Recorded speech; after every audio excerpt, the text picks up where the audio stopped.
The Real World with Lee Anderson. And as we know, Slippery Starmer has accepted £1.5 million from green energy boss Dale Vince, the man bankrolling Just Stop Oil's campaign of eco-terrorism.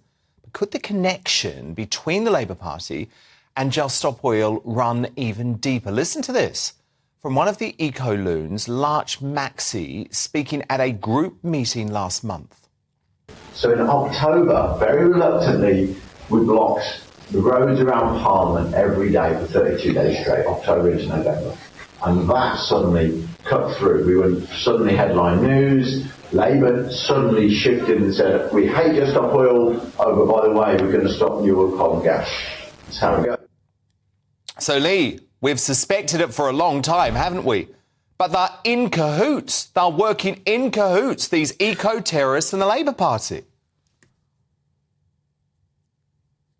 Well, it looks like, Dan, to be honest, that the Labour Party are now the political wing, the official political wing of Just Stop Oil. And let's not forget, Dan, that it's the same Labour Party and the same Slippery Starmer as describing that were cozying up to BLM not that long ago. You know, I was there when we had the riots on Whitehall. Yeah, on their knees. We had Labour MPs going out there, you know, with the protesters. And when the two leaders of the Labour Party, Angela and Sir Keir Starmer, taking their knees, cozying up to BLM. Now, you know, now they're cozying up and are in bed, it appears, with Just Stop Oil. And also they're taking their orders from some of these real left-wing communist union leaders. So, you know, fair warning to anybody that's thinking of voting Labour at the next election, because I tell you what, the country will be run by the unions, Just Stop Oil, and they're just a smidgen of BLM in there. So it's very, very frightening times indeed. Yeah, no, indeed. Now, look, while, of course, Lee, there would be no new oil and gas under a Labour government, you can certainly expect lots of cancellations because public libraries and the Labour-run Calderdale Council have hidden books by Kathleen Stock, Helen Joyce and other women's rights campaigners who have come to blows with the extreme trans lobby. So Joyce has since reacted. She told the Daily Telegraph they are little tin pot censors. The council claimed no books had been banned, but added that following consideration of a formal grievance internally, a number of the titles were placed in the lending store. So, Lee, this is censorship, isn't it? Pure and simple.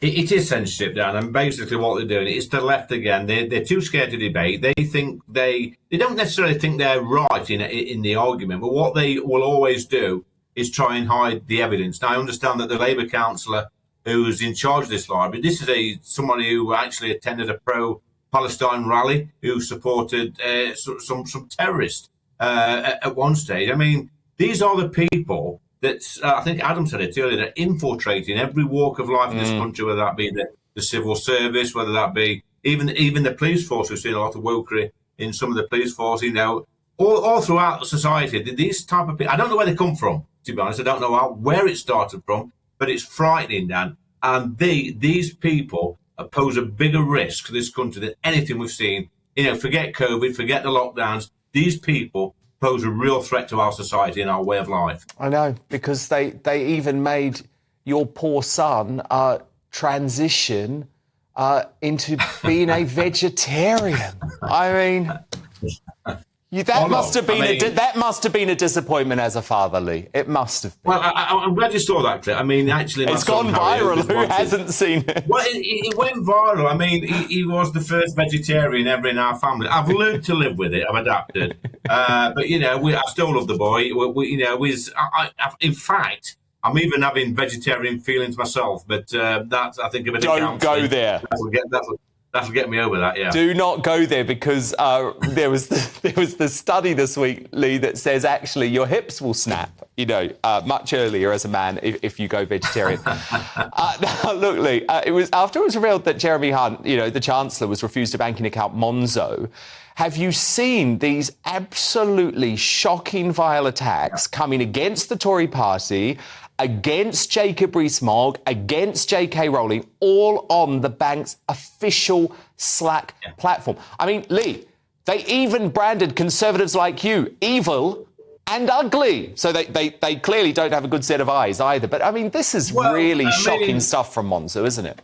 I mean, ugly maybe, but I'm definitely not evil. But I will say this, Dan: if they're putting these sort of messages, these words on a message board at work, that just proves they are not bothered who actually sees these messages. So there must be a culture at this workplace where they can just get away with this scot-free. And this is just not the people putting it on the message board. If they're not frit of their bosses, their gaffers, then this must go right to the top. And who the hell do they think they are slagging? They're not just having a go at me, they're having a go at my parents, my friends, my family, and all the people in Ashfield that voted Conservative for the first time at the last general election. This is absolute disgrace. And I don't know why they do it, because do they think that saying these sort of nasty, horrible things are going to get these first-time Tory voters back to Labour and vote that they want to vote? Because if they do, they must be absolutely mad.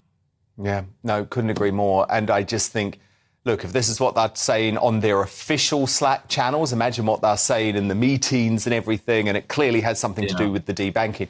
But look, Lee, your colleague, or your ex-colleague now, because I don't think he's actually got the Tory whip anymore, Matt Hancock, made a bit of a fool of himself on I'm a Celebrity, Get Me Out of Here. But as a result of that, ITV desperate to sign another Tory. So they offered what was believed to be the highest fee in the show's history to Boris Johnson. He doesn't need the money. So he quite wisely turned them down. But now, Lee, we're told they're targeting the former Prime Minister Liz Truss, the former Deputy Prime Minister Dominic Raab, and the former Chancellor Kwasi Kwarteng. I mean, should they be tempted, Lee? And what about you? Would you consider going into the jungle? Well, I mean, if I did go into the jungle, I would definitely go vegetarian, Dan, because I've seen some of that muck that they actually eat. But no, I'm of a mind that, being an MP, it takes a lot of your time up. And there's no way you can afford to be away from your job for 4 weeks. I just don't get it. Your constituents. My phone starts ringing at 6 o'clock in the morning, and they don't stop till 10 o'clock at night. So I don't know how you can actually go away. You can maybe get a week or 10 days, sometimes a fortnight away on holiday. But a 4 week is you just cannot do it. And I don't think colleagues will do it. It's very tempting. It's big money. They might not stand next time. I understand that sort of stuff. But you know what? If you'd have put on that ballot paper at the general election, vote for me. Oh, and by the way, I'm going to go on Celebrity Jungle. They wouldn't have got elected. As simple as that. And that's the sort of thing that's in the back of my mind. Yeah, I was disappointed in Matt going on it. He's made a few quid. Actually, he gave £10,000 to his local charity, which is very big of him. But that was his decision. He's lost the whip, and it's cost him his political career. So that's what it's going to cost you, Dan. £10,000 out of 400,000. Look, I think Kwasi and Raab and Liz Truss are great people, so I hope they don't do it. Because all ITV is going to do is chew them up, use them for entertainment, and then spit them out, and all three of them are much better than that. But Lee Anderson, I'm glad to hear you're not going into the jungle either. Thank you so much, Lee. And The Real World back 7 o'clock Friday night here on GB News.